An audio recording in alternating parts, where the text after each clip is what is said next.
సిఎస్సిలో మనం pan card ఎలా apply చేసుకోవాలో ఈరోజు చూసుకుందాం. డాష్‌బోర్డ్‌లో వచ్చి న్యూ పాన్ కార్డ్ మీద క్లిక్ చేసి స్కాన్ బేస్డ్ మీద చేస్తున్నాం ఇప్పుడు మనం. పాన్ ఇండివిడ్యువల్‌లో చేస్తే ఫార్మ్ 49 ఓపెన్ అవుతది. ఇండివిడ్యువల్ సెలెక్ట్ చేసుకోవాలి. పాన్ టైప్ మనం ఈ పాన్ అయినా చేసుకోవచ్చు. స్కాన్ బేస్డ్ పాన్ అయినా, ఫిజికల్ పాన్ అయినా సెలెక్ట్ చేసుకోవచ్చు. ఇక్కడ కస్టమర్ ఒక నేమ్ ఎంటర్ చేయాలి. ఇక్కడ డేట్ ఆఫ్ బర్త్ ఇక్కడ చూసుకుంటే టైప్ చేస్తున్నా చూడండి.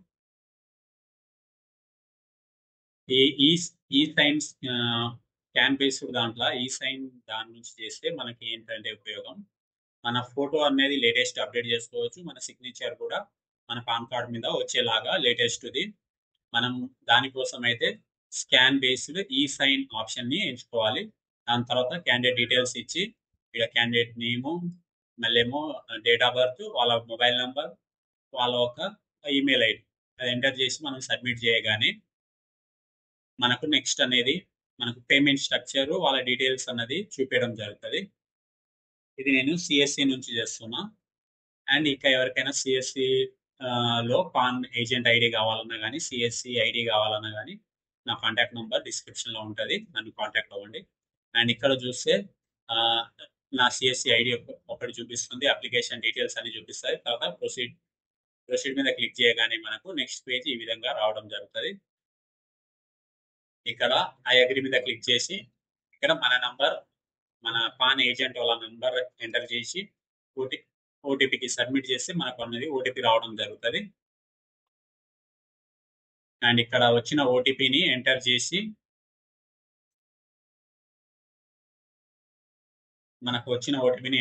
సబ్మిట్ చేస్తే మనకు పాన్ అప్లికేషన్ ఫామ్ అన్నది ఓపెన్ అవుతుంది. ఇక్కడ చూసుకుంటే వాళ్ళ ఆధార్ నంబర్ ఇవ్వాలి.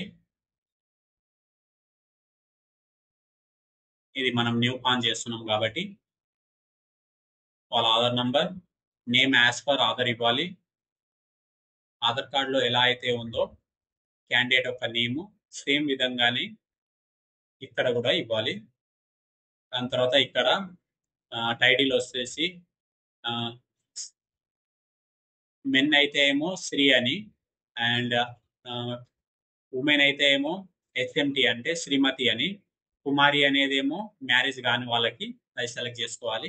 టైటిల్ సెలెక్ట్ చేసుకోవడం అది మీ అందరికి తెలిసిందే. అది ఇక్కడ last name sir name enter చేయాలి. దాని తర్వాత ఇక్కడ ఫస్ట్ నేమ్ లో వచ్చేసి వాళ్ళ నేమ్ ఎంటర్ చేసి మిడిల్ నేమ్ ఏమైనా ఉంటే ఎంటర్ చేయాలి, లేకపోతే వదిలేయాలి. తర్వాత వాళ్ళ జెండర్ సెలెక్ట్ చేసుకొని ఐ అగ్రీ మీద అథెంటికేషన్ మీద క్లిక్ చేసి నెక్స్ట్ సబ్మిట్ క్లిక్ చేస్తే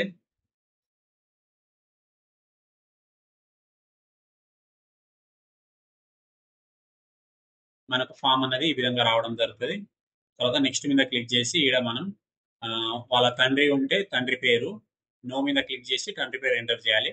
లేదా వాళ్ళ తండ్రి లేకపోతే ఎస్ మీద క్లిక్ చేసి వాళ్ళ మదర్ నేమ్ అనేది మదర్ కాలంలో ఎంటర్ చేయాలి. వాళ్ళ తండ్రి ఉన్నారు కాబట్టి ఇక్కడ నో కాలం మీద క్లిక్ చేసి వాళ్ళ తండ్రి పేరు ఎంటర్ చేస్తున్నాం.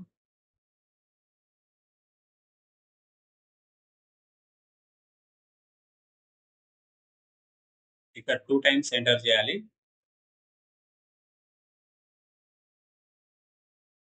అండ్ నెక్స్ట్కి వెళ్ళి నెక్స్ట్ ఆప్షన్ని క్లిక్ చేస్తే ఇక్కడ ఇన్కమ్ వచ్చేసి income from other source select చేసుకోవాలి.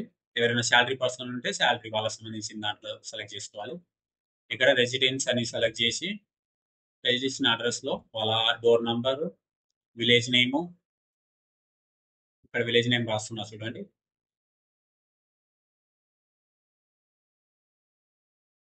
అండ్ నెక్స్ట్ ఇక్కడ వాళ్ళ పోస్ట్ ఆఫీస్ ఏమొస్తుందో ఆ పోస్ట్ ఆఫీస్ అనేది ఎంటర్ చేయాలి.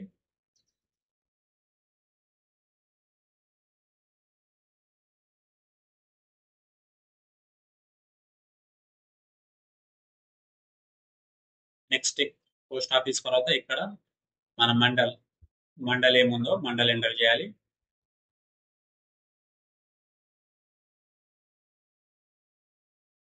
నెక్స్ట్ వచ్చేసి వాళ్ళ డిస్టిక్.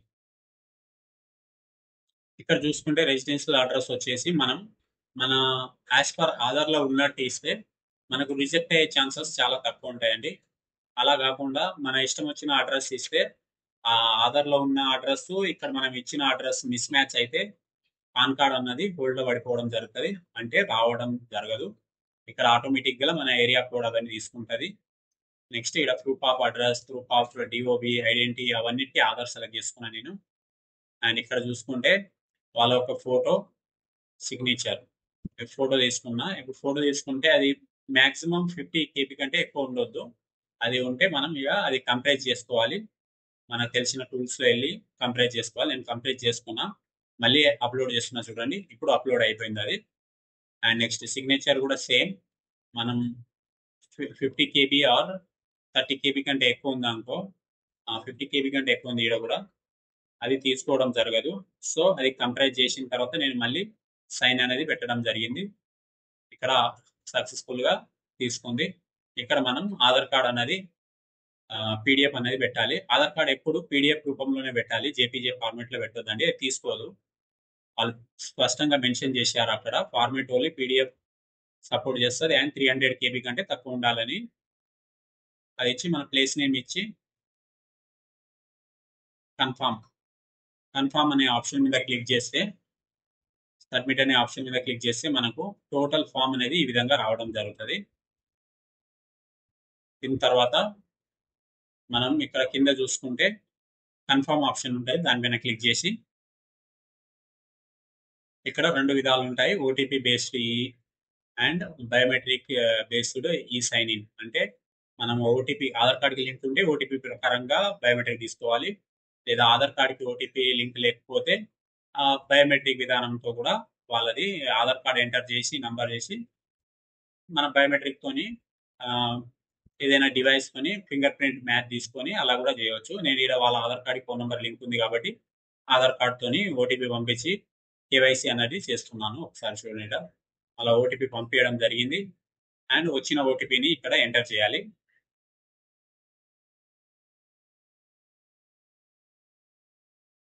వచ్చిన ఓటీపీ ఎంటర్ చేసి వాలిడేట్ ఓటీపీ వెరిఫై ఓటీపీ మీద క్లిక్ చేస్తే ఓటీపీ వెరిఫై అయ్యి మనకు నెక్స్ట్ పేజీకి వెళ్ళడం జరుగుతుంది.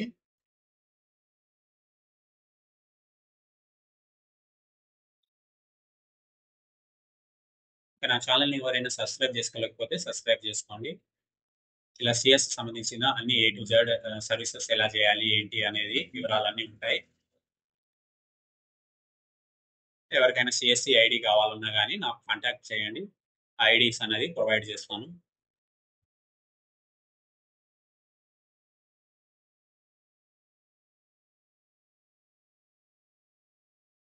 ఈ విధంగా మనకు కేవైసీ సక్సెస్ అయిపోయి నెక్స్ట్ ట్రాన్సాక్షన్ పేమెంట్ కట్టమని చెప్పేసి ఈ విధంగా రావడం జరుగుతుంది. అది పేమెంట్ మనం దీని తర్వాత పేమెంట్ తెలుపుతుంది. వాళ్ళు సక్సెస్ అయిన తర్వాత మన వ్యాలెట్ నుంచి మన డిజిటల్ పోర్టల్ నుంచి అనగా సిఎస్సి పోర్టల్ నుంచి పేమెంట్ అనేది చేసిన తర్వాత ఇలా మనకు సక్సెస్ అయిన స్లిప్ అనేది రావడం జరుగుతుంది. ఇదే అండి నా ఛానల్. ఎవరైనా సబ్స్క్రైబ్ చేసుకోలేకపోతే సబ్స్క్రైబ్ చేసుకోండి అండ్ బెల్ ఐకాన్ని క్లిక్ చేయండి. ఏదైనా అప్డేట్ చేస్తే ఎప్పటికప్పుడు మీకు అప్డేట్ అనేది రావడం జరుగుతుంది. ఇలా గవర్నమెంట్ సంబంధించింది జాబ్స్ నోటిఫికేషన్ పడ్డా కానీ ఇతరుల ఏదైనా జనరల్ వీడియోస్ కానీ మళ్ళీ ఆన్లైన్ నుంచి ఏదైనా సర్వీస్ చేయాలంటే ఎలా చేయాలి ఏంటి అన్ని వివరాలు నా ఛానల్లో ఎప్పటికప్పుడు అప్డేట్లో ఉంటాయి.